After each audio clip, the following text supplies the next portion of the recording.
Chapter 4 electrostatics के chapter 4 में हमने कल कैपेसिटेंस के बारे में थोड़ा सा पढ़ा था और किसी गोलीय चालक की कैपेसिटेंस भी हमने निकाली, धारिता भी हमने निकाली है।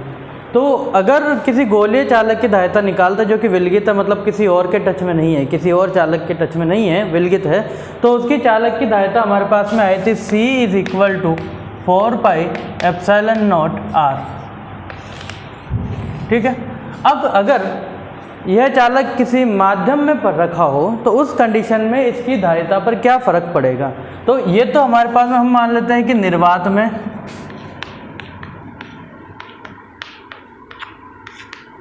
में गोलीय चालक की धारिता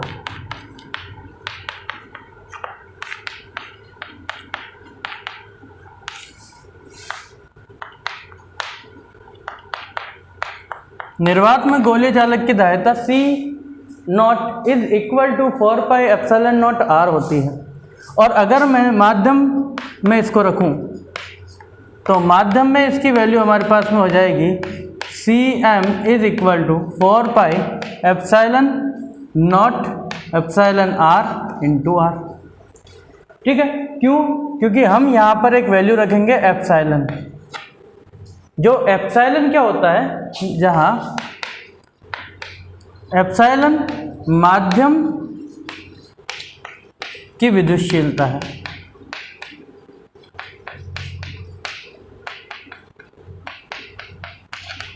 यह है माध्यम की विद्युतशीलता। ठीक है। इसका मीनिंग, इसकी वैल्यू कितनी, तो हम ये मानते हैं ε0 × εr इसका मान होता है। तो ये तो इसको तो हम कहते हैं निरपेक्ष विद्युतशीलता।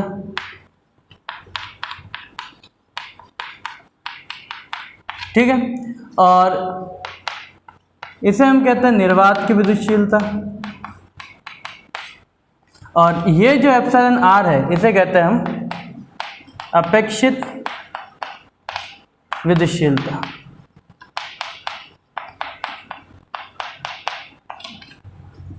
ठीक है। ये तीन चीजें हमारे पास में। तो अगर इसकी वैल्यू उठा के इस फॉर्मूले में रखा जाए तो हमारे पास में Cm कितना बन जाएगा, Cm यानी माध्यम में गोलीय चालक की धारिता 4πε0 εr × r। εr को छोड़कर बाकी सारी चीजें C0 के इक्वल है। तो हम इसको लिख सकते हैं Cm = εr × C0। ठीक। यानी कि क्या होता है कि माध्यम में जब कोई चालक किसी माध्यम में रखा जाता है तो उस कंडीशन में उसकी धारिता में εr गुना वृद्धि हो जाती है। तो अगर किसी चालक की धारिता में वृद्धि करनी है तो उस कंडीशन में हम क्या करते हैं, उसमें परावैद्युत पदार्थ रख देते हैं। ठीक है। अच्छा, यहाँ से εr की डेफिनेशन एक और बन जाती है हमारे पास में Cm/C0, यानी कि अपेक्षित विद्युतशीलता जो होती है वो माध्यम में चालक की धारिता और निर्वात में चालक की धारिता के अनुपात के बराबर होती है। अब प्रश्न ये बना कि कोई चालक है जिसकी निर्वात में धारिता है 2 पिकोफैरेड। ठीक है। और जैसे इसको माध्यम में रखा, माध्यम में उसकी धारिता हो गई 12 पिकोफैरेड। तो आपने जो माध्यम उसके अंदर भरा है, जो परावैद्युत पदार्थ भरा है, उसके लिए अपेक्षित विद्युतशीलता कितनी है, तो εr = 12/2 यानी कि 6। तो ये जो आपने पदार्थ रखा है ये 6 परावैद्युत वाला पदार्थ है, मात्रक नहीं होता, विमा नहीं होती इसकी। ठीक है ना। तो आप कुचालक पदार्थ रख के भी चालक की धारिता में वृद्धि कर सकते हैं इस प्रकार से। अब हम जो पढ़ रहे हैं आज का टॉपिक वो है हमारे पास में संधारित्र। तो संधारित्र का टॉपिक हम पढ़ रहे हैं आज, किस प्रकार से देखते हैं इसका। संधारित्र इंपॉर्टेंट टॉपिक है, इसमें से भी क्वेश्चन बनता है बोर्ड एग्जाम्स में 4 नंबर से। तो हो सकता है कि इस चैप्टर में से भी कोई बड़ा क्वेश्चन इस बार आपके आ जाए।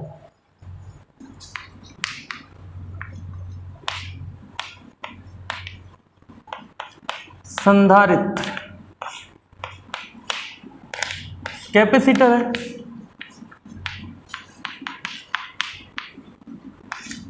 कैपेसिटर। होता क्या है, बेसिकली विद्युत ऊर्जा संग्रहण की युक्ति है, विद्युत ऊर्जा संग्रहण की एक युक्ति है। युक्ति मतलब डिवाइस है, ठीक है। संधारित्र जो होता है वो विद्युत ऊर्जा संग्रहण की एक युक्ति होती है, ठीक है। इसमें होता क्या है, चालक, आपको मैंने पहले बताया कि अगर मैं किसी चालक पर आवेश देता हूं तो उस कंडीशन में क्या होगा, चालक के विभव के मान में वृद्धि होगी, ठीक है। विभव के मान में वृद्धि होगी, और अगर विभव के मान में वृद्धि होगी तो आप उसको एक लिमिटेड चार्ज ही दे पाएंगे, ज़्यादा नहीं दे पाएंगे। अगर किसी कारण से इस चालक के विभव में कमी कर दी जाए तो उस कंडीशन में आप और अधिक चार्ज इसको सप्लाई कर पाएंगे, ठीक है। इससे इसकी धारिता बढ़ेगी।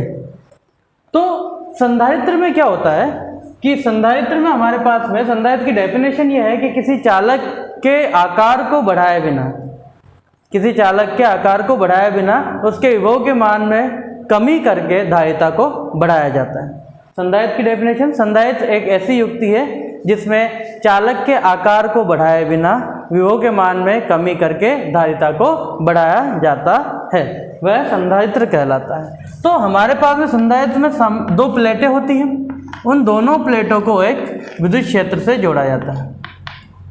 तो जो बैटरी के पॉजिटिव से जुड़ी हुई प्लेट होती है उस पर धनावेश होता है, ठीक है, और जो नेगेटिव से जुड़ी हुई है उस पर ऋणावेश होता है, उतनी ही मात्रा में,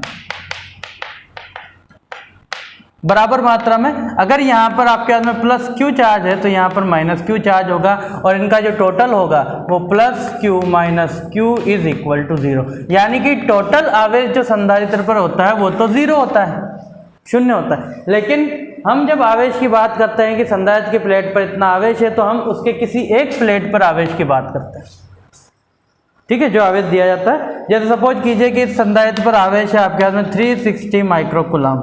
इसका मतलब आप इसे प्लस माइनस करके लिखेंगे, प्लस वाली प्लेट पे भी 360 है और माइनस वाली पे भी 360 है, टोटल कितना हो जाएगा 0।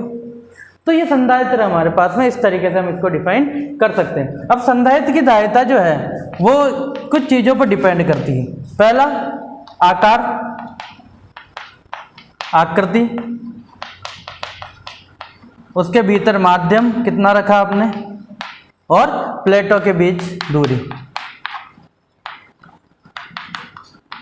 इन चीजों पर ये डिपेंड करता है। किसी भी चालक की धारिता इस प्रकार से डिपेंड करती है, ठीक है ना। संधारित्र के दो साइन है हमारे पास में, सिंबल। संधारित्र को जब बनाया जाता है तो आप बराबर लाइनें करके बनाएंगे इस तरीके से, ठीक है। ये लाइनें बराबर, अगर ऊपर नीचे हुई, छोटी बड़ी हो गई तो उस कंडीशन में ये बैटरी हो जाएगी, ठीक है। तो बराबर होगी तो हम इसको क्या कहेंगे, संधारित्र। नियत विद्युत क्षेत्र के लिए, ठीक है। और परिवर्तित विद्युत क्षेत्र का संधारित्र अगर आप बनाते हैं तो उस कंडीशन में आपके बीच में यहाँ पर एक लाइन इस तरीके से आएगी, तो इसे हम कहेंगे परिवर्ती विद्युत क्षेत्र के लिए संधारित्र, ऐसा बनाएंगे। तो ये सिंबल होते हैं इस तरीके से। संधारित्र की धारिता आपके हाथ में C is equal to Q/V। तो आपको अगर धारिता बढ़ानी है तो V को कम करना ही पड़ेगा किसी कारण से, ठीक है। तो अब कैसे कम किया जाता है वह आता है संधारित्र के सिद्धांत में। तो हमारे पास में अगला टॉपिक इसी का है, संधारित्र का सिद्धांत।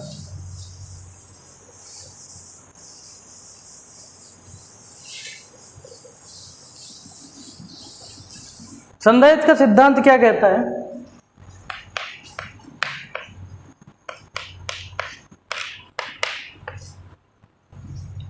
सिद्धांत पहले बताता हूं 2 लाइन का।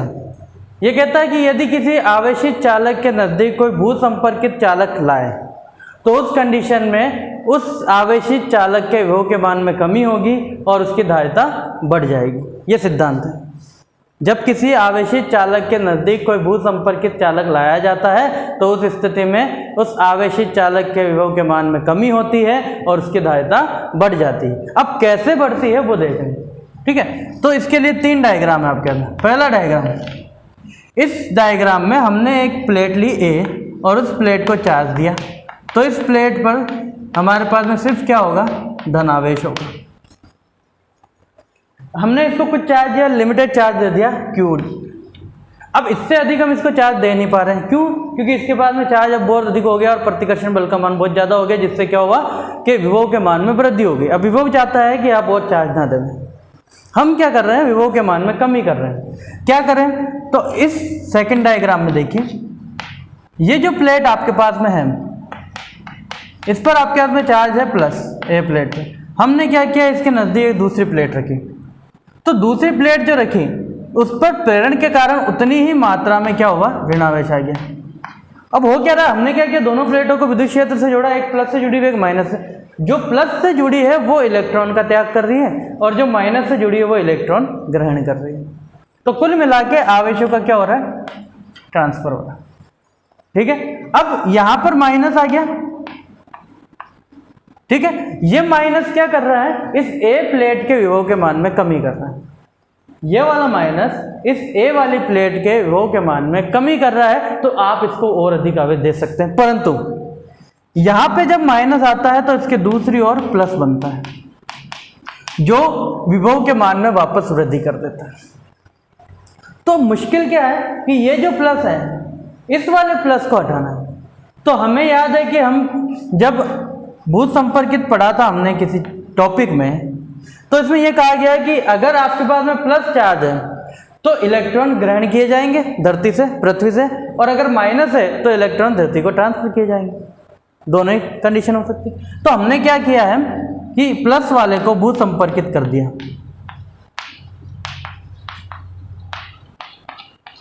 अब भूत संपर्कित कर दिया है तो उस स्थिति में क्या हुआ कि ये जो पॉजिटिव चार्ज है ये पृथ्वी में चला गया, नेगेटिव आ गया। अच्छा, तो बी वाली प्लेट और ज़्यादा नेगेटिव हो गई। अब और ज़्यादा नेगेटिव हो गई तो ए वाली प्लेट के विभव के मान में और ज़्यादा कमी हो गई, इसलिए आप इसको और ज़्यादा आवेश दे सकते हैं। तो इस प्रकार से चालक के जो विभव के मान में कमी कर सकते हैं और धारिता को बढ़ा सकते हैं। तो ये जो भूत संपर्कित वाला है ये तीसरे वाले डायग्राम में बना देते हैं।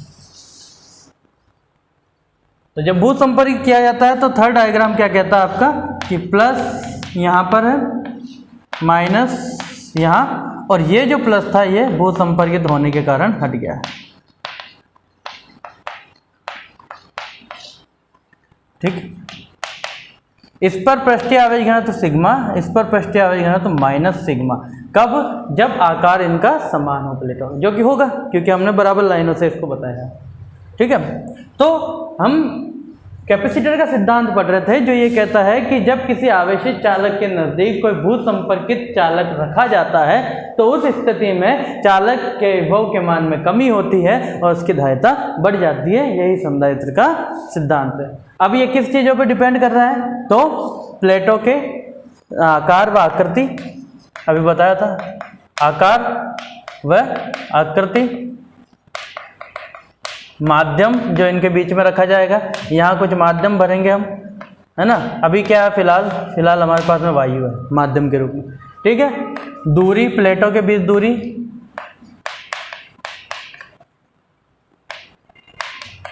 इन चीज़ों पे ये डिपेंड करती है धारिता,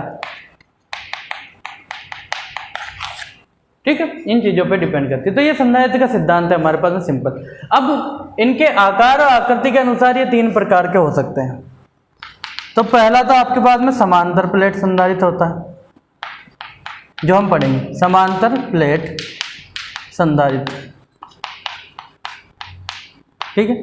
दूसरा जो होगा आपके पास में गोलीय संधारित्र। ये दोनों ही इंपॉर्टेंट है,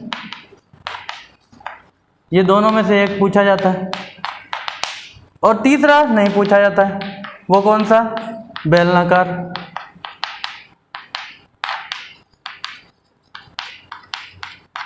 तो आपने छोटे छोटे संधारित्र देखे होंगे कभी, सॉकेट पे लगे हुए, प्लेट पे लगे हुए कंडेंसर, वो इस तरीके से बनाए जा सकते हैं, है ना। अब फिलहाल तो हम क्या काम में, हम सिर्फ वायु के अकॉर्डिंग इसको देख रहे हैं कि जब वायु है उस कंडीशन में इसकी कैलकुलेशन क्या होगी, और जब हम उसमें माध्यम भर देते हैं तो क्या फर्क पड़ता है धारिता में। तो मैंने आपको अभी बताया कि जब इसमें पराविद्युत पदार्थ भरा जाता है तो धारिता बढ़ती है। तो हमारे पास में धारिता बढ़ाने के लिए एक तो भूसंपीड़ित प्लेट हो गई, और एक और ज़्यादा धारिता बढ़ानी है तो इसके अंदर क्या करेंगे, हम थोड़ा सा पराविद्युत भी भर देंगे। ठीक है, तो कैलकुलेशन हम समांतर प्लेट संधारित्र की करेंगे आज। तो हमारे पास में आज का इम्पोर्टेंट टॉपिक एक और है, वो है समांतर प्लेट संधारित्र की धारिता।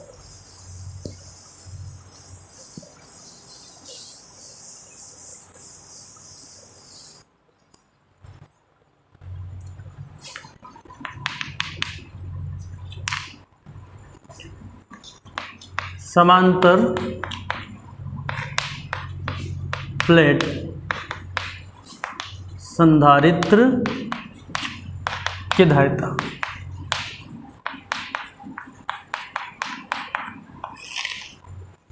अब समांतर प्लेट संधारित्र कहते किसको है? जब दो समान आकार और समान क्षेत्रफल वाली प्लेटें एक दूसरे के समांतर कुछ दूरी पर रखी होती है तो यह व्यवस्था समांतर प्लेट संधारित्र कहलाती है। ठीक है, निर्वात में जब कोई दो प्लेटें समान क्षेत्रफल वाली एक दूसरे के समांतर कुछ दूरी पर रखी होती है, अल्प दूरी पर रखी होती है, तो हम इसे कहते हैं समांतर प्लेट संधारित्र। यह व्यवस्था समांतर प्लेट संधारित्र कहलाती है। तो पहली प्लेट आपकी ये रही,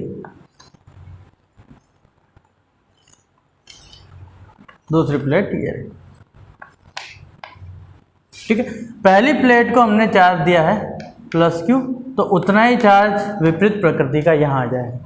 अगर इसका क्षेत्रफल a है, इसका भी a है, तो इस कंडीशन में यहाँ पृष्ठीय आवेश घनत्व प्लस सिग्मा और यहाँ पृष्ठीय आवेश माइनस सिग्मा। दोनों प्लेटों के बीच की डिस्टेंस होगी d। ठीक है, और जो विद्युत क्षेत्र इसके बीच में बनेगा वो एक समान होगा।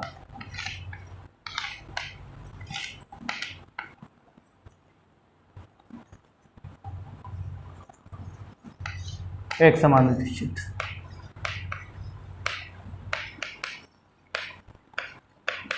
ठीक, तो इसके बीच में जो विद्युत क्षेत्र बन रहा है वो एक समान होगा, पहली चीज। दूसरी चीज, हमने इस पर चार्ज दिया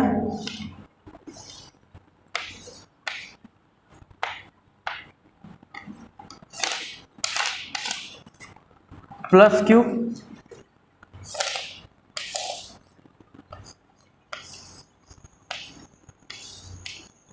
और माइनस क्यू। बीच की डिस्टेंस आपके पास में d है। ठीक है, क्षेत्रफल इसका a है, इसका भी a है, और यहाँ पर विद्युत क्षेत्र जो इसका बनेगा वो होगा हमारे पास में सिग्मा अपॉन एप्सिलॉन नॉट। ये बताएंगे हम अभी कैसे बनाएंगे। ठीक है, लेकिन विद्युत क्षेत्र कैसा होता है, एक समान।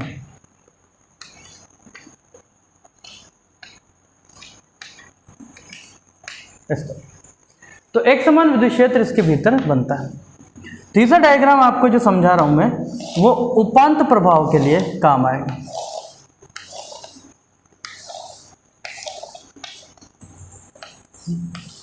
यह है आपके पास में प्लेट। ठीक है, यहां पे क्या होता है कि प्लेट के किनारों पर क्या होता है, क्षेत्रफल कम हो जाता है। क्षेत्रफल कम होने की वजह से क्या होता है, पृष्ठीय आवेश घनत्व बढ़ता है। तो किनारों पर जो विद्युत क्षेत्र है वो असमान होता है, किनारों पर असमान विद्युत क्षेत्र। ठीक है, किनारों पर असमान विद्युत क्षेत्र होने के कारण क्या होता है, चुंबकीय क्षेत्र रेखाएं जो होती है वो कर्व के रूप में हो जाती है। यानी कि यहाँ पर असमान विद्युत क्षेत्र उत्पन्न होता है, इसे कहते हैं हम उपांत प्रभाव। किसके कारण, पृष्ठीय आवेश घनत्व में परिवर्तन के कारण। पृष्ठीय आवेश घनत्व परिवर्तन क्यों, क्षेत्रफल में परिवर्तन के कारण, इसलिए आपके पास में याद। तो इसे कहते हैं हम उपांत प्रभाव।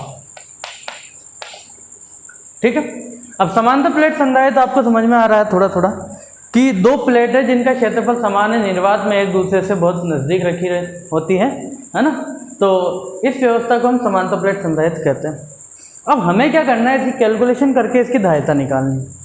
धारिता निकालने के लिए आपको 3 स्टेप याद रखने हैं हमेशा। कोई भी अगर डेरिवेशन, जितने भी डेरिवेशन हम करेंगे अभी, तो धारिता के स्टेप आपको याद रखना है। जब भी धारिता निकालनी हो सबसे पहले आपको निकालना पड़ेगा उसके लिए विद्युत क्षेत्र। ठीक है, जब आप विद्युत क्षेत्र निकाल लेंगे तब आपके पास में सेकंड नंबर पे आपको निकालना है विभव, जिसका फॉर्मूला होता है ई डी, क्योंकि E इज इक्वल टू होता है V अपॉन एल। एल की जगह हम क्या ले रहे हैं, बीच की डिस्टेंस D, इसलिए आप क्या ले सकते हैं, V is equal to E D. तो E यहाँ से आएगा, उसकी वैल्यू यहाँ पुट करेंगे, D से इंटू करेंगे, हमारे पास क्या आ जाएगा, विद्युत क्षेत्र। और फिर थर्ड स्टेप में आपको निकालना है उसकी धारिता। तो धारिता C is equal to Q upon V, जो भी V का मान आता है आप वो यहाँ पे रख देंगे ई डी। ठीक है, इस तरीके से आप क्या करेंगे, वैल्यू रख सकते हैं। अच्छा, जो Q है आपके पास में वो Q आप रखेंगे, जो Q है उस Q की जगह आप रख सकते हैं सिग्मा ए, ये पुट कर सकते हैं। ठीक, आगे हम करते हैं, ये हमारे पास में कुछ कैलकुलेशन। अब इसकी कैलकुलेशन हम करते हैं। देखो, पहले विद्युत क्षेत्र निकालना, फिर विभव निकालना, फिर धारिता निकालनी है। तो हमने गाउस के नियम के अनुप्रयोग में एक चालक पट्टिका पढ़ी थी। उस चालक पट्टिका के कारण प्लेटों के मध्य बिंदु पर ए प्लेट के कारण विद्युत क्षेत्र कितना,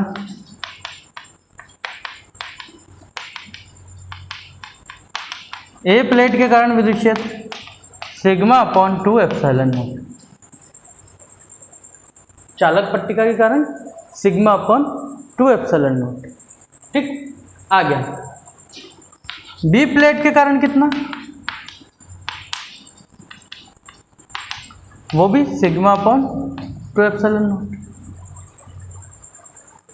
ठीक, एक पट्टिका के कारण सिग्मा अपॉन 2 एप्सिलॉन नॉट, दूसरी पट्टिका के कारण भी सिग्मा अपॉन 2 एप्सिलॉन नॉट। ठीक है, यहाँ पर अच्छा वो थी हमारे पास, ये जो फॉर्मूला है ये उसका शीट का फॉर्मूला है ना, जो कि अपरिमित लंबाई की एक जो शीट है उसका फॉर्मूला है ये, सिग्मा अपॉन 2 एप्सिलॉन नॉट, पट्टिका का नहीं है। ठीक है, तो एक के कारण कितनी, सिग्मा अपॉन 2 एप्सिलॉन नॉट, और दूसरे के कारण भी सिग्मा अपॉन 2 एप्सिलॉन नॉट। अब इसकी डायरेक्शन जो आप E1 बता रहे हैं, अगर मैं इसको E1 मानूँ, इसको E2 मानूँ, तो E1 की डायरेक्शन हमेशा किस तरफ आ रही है, प्लस से माइनस, यानी कि राइट हैंड साइड, तो राइट साइड में। और ये आ रही है आपके पास में, ये भी राइट साइड में ही, देखो नेगेटिव है, नेगेटिव की तरफ ही होगा। तो इस वाली प्लेट के कारण भी इधर ही है और ए वाली प्लेट के कारण भी इधर ही है। तो एक प्लेट ए जिसके कारण E1 भी इधर होगा और E2 भी इधर, दोनों एक ही डायरेक्शन में होने के कारण परिणामी कितना हो जाएगा इसका, E is equal to E1 plus E2, यानी कि E is equal to sigma upon 2 epsilon naught plus sigma upon 2 epsilon naught. कितना हो गया, आधा और आधा जुड़ा तो एक बन गया। तो सिग्मा अपॉन एप्सिलॉन नॉट यहाँ पर वैल्यू आती है E की। ठीक है, आगे हमारे पास में क्या आया, E अभी तक पूरा नहीं आया, आप सिग्मा की जगह रख सकते हैं Q अपॉन ए। तो चूंकि sigma is equal to Q upon A होता है, इसलिए E इज इक्वल टू आपके पास हो जाएगा Q अपॉन एप्सिलॉन नॉट ए। ये आ गया हमारे पास में E। अब विभवांतर, प्लेटों के मध्य विभव, विभवांतर कितना, V is equal to E D, यानी कि E की वैल्यू अगर मैं यहाँ पुट करता हूँ तो Q D upon epsilon naught ए, Q D upon epsilon naught ए। ठीक है, और अब हमें निकालनी है धारिता। तो धारिता हमारे पास में हो जाएगी C is equal to Q upon V. तो क्यू डी, क्यू अपॉन नीचे आपके पास में V की value Q D upon epsilon naught A, Q से Q कैंसिल, तो हमारे पास C हो गया epsilon naught A upon D. तो जब संधारित्र की प्लेटों के बीच में निर्वात है, वायु है, उस कंडीशन में आपके पास में उस समांतर प्लेट संधारित्र की धारिता आ रही है C is equal to epsilon naught A upon D. तो यहाँ हमें क्या पता चलता है कि जो धारिता है वो क्षेत्रफल के समानुपाती है और प्लेटों के बीच की दूरी के व्युत्क्रमानुपाती है। यानी कि प्लेटों के बीच की दूरी को अगर बढ़ाया जाएगा तो धारिता के मान में कमी हो जाएगी। ठीक है, तो इसलिए प्लेटों को बहुत कम दूरी पर रखा जाता है, बहुत पास पास रखा जाता है ह्यूमन में। और प्लेटों के क्षेत्रफल को अगर बढ़ाया जाता है तो दायता बढ़ती ही, हमें पहले से पता है। लेकिन हम तो ये चाहते हैं कि साइज नहीं बढ़े, तो हम इसमें क्या करते हैं, और दायता अगर बढ़ानी है वैसे इससे बढ़ जाएगी, और अगर दायता बढ़ानी है उस कंडीशन में हम इसमें क्या डालते हैं, परावैद्युत पदार्थ डालते हैं। तो अगले लेक्चर में जब हम पढ़ेंगे तो वहाँ पर हम इसमें परावैद्युत पदार्थ डालेंगे और उस कंडीशन में हम देखेंगे कि क्या दायता के मान में इफेक्ट हो रहा है, कितना परिवर्तन हो रहा है, कितना बढ़ रही है। ठीक है, तो यह है समांतर प्लेट संधारित्र जो आपको समझ में आया है। ठीक है।